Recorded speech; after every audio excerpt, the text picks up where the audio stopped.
Hello guys, this is the Artist Vlog and today's video is about gene therapy. So let's get right into the video. Gene therapy involves altering the genes inside your body cells in an effort to treat or stop disease. Genes contain your DNA, the code that controls much of your body's form and function, from making you grow taller to regulating your body systems. Genes that don't work properly can cause disease. What are gene therapy and cell therapy? Gene therapy and cell therapy are different types of therapy that can treat disease by changing the blueprint to our body at microscopic level. Gene therapy replaces the disease-causing gene with a healthy copy of gene by the use of vectors such as virus to our cells inside our body. On the other hand, cell therapy, also known as cellular therapy, cell transplantation, or cytotherapy, uses living or genetically modified cells where the cells are removed from the body and the gene is altered. It is a type of therapy which a viable cells are injected, grafted, or implanted into a patient in order to effectuate the medicinal effect. How does gene therapy work? Depending on the problem at hand, scientists can use gene therapy to do one of several things. They can replace a gene that causes a medical problem with one that does not, add genes that help the body fight or treat disease, or turn off genes that cause problems. Scientists use a vehicle called a vector that is genetically engineered to deliver the gene in order to insert a new genes directly into cells. Gene therapy can be used to alter cells both inside and outside of the body. Inside the body, a doctor will inject the vector containing the gene directly into the area of the body with defective cells. In gene therapy, which is used to modify cells outside the body, a patient's blood, bone marrow, or another tissue can be taken, and specific types of cells can be separated out in the lab.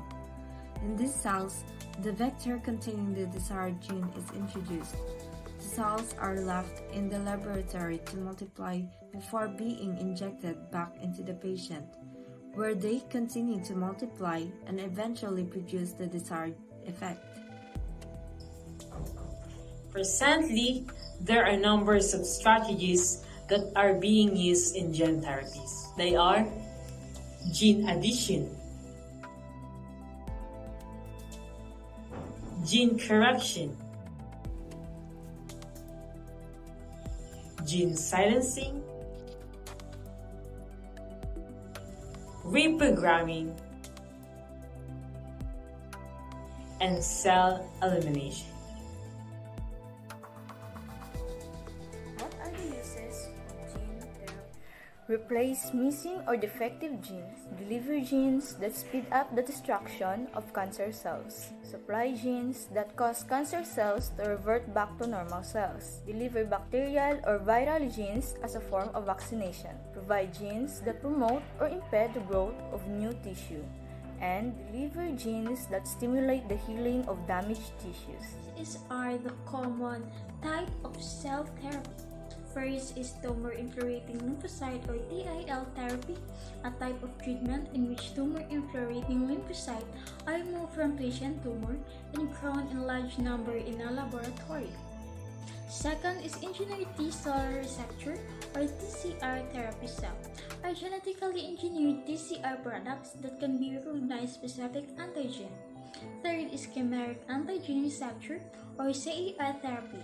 These cells have been genetically engineered to reproduce an artificial T-cell receptor for use in immune therapy.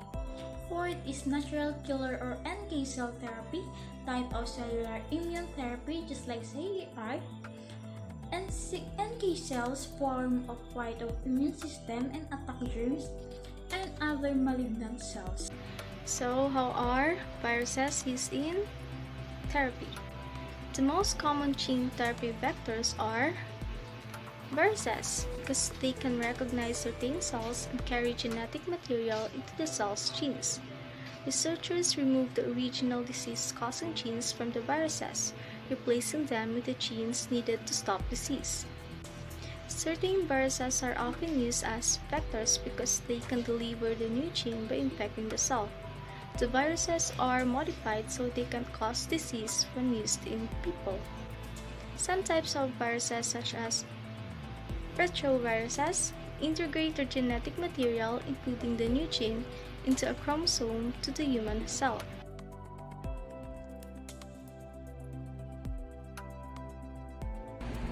Can viral vectors make you sick? Viral vectors. It is used to deliver genetic material into cells by molecular biologists. It's a modified version of a virus that's utilized to provide vital instructions to our cells. Replication-competent adenoviruses can cause severe or even fatal tissue damage and inflammation, especially in immunocompromised people. Replication-competent retroviruses have been shown to cause cancers in mice and non-human primate studies. Some participants in clinical studies, including retroviral gene therapy, got leukemia. That is why scientists are continuing to develop new vectors with reduced chance of developing RCVs. So yes, viral vectors can make you sick.